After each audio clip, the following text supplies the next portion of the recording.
Guerrilla warfare is, to me, how would I define it?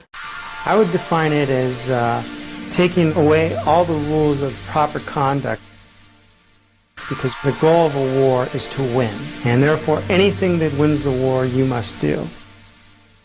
It's usually done by people who have little money and little power and little influence in society.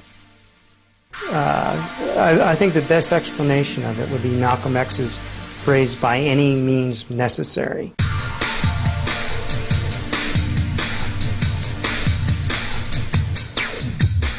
I really look at it as kind of like a campaign of war, and that information is basically the ultimate weapon.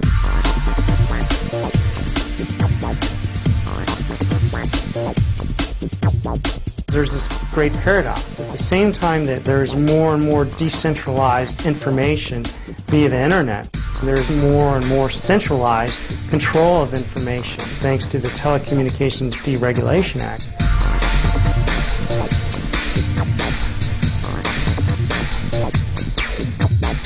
Who are the people who control internet information? CNN.com, Time.com, ABCNews.com, things like that, which are serving, an oligopoly of economic and media interests.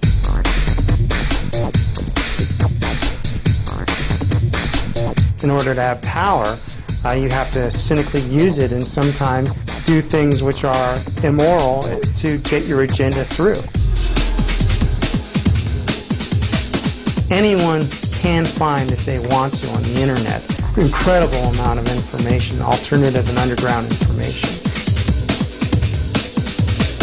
They don't mind if people look at macro phenomenon so much, especially underground people. Like, if I write the CIA is involved in drugs, they don't care.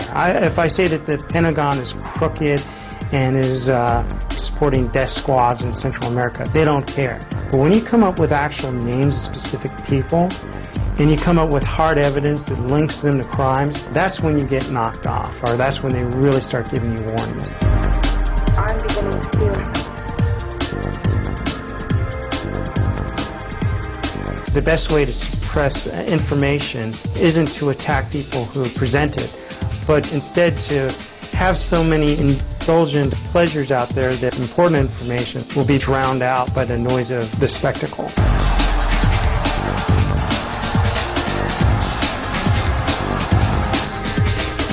I think people need to be shocked. I mean, this is one of the funny things of having a culture which is so much shock-based in the sense of Jerry Springer or Howard Stern, where in essence people get a kind of a fix like they're doing something dangerous and then go back to drinking beer and watching TV.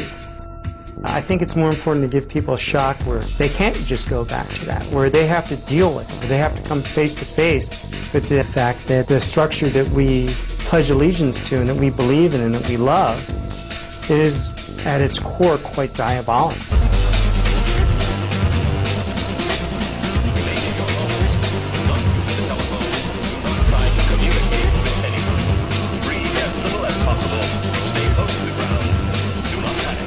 In the end, they can only do what they can get away with. But if you can infect people's minds with insidious values like freedom and liberty and the right to be whatever you want to be, you will be victorious.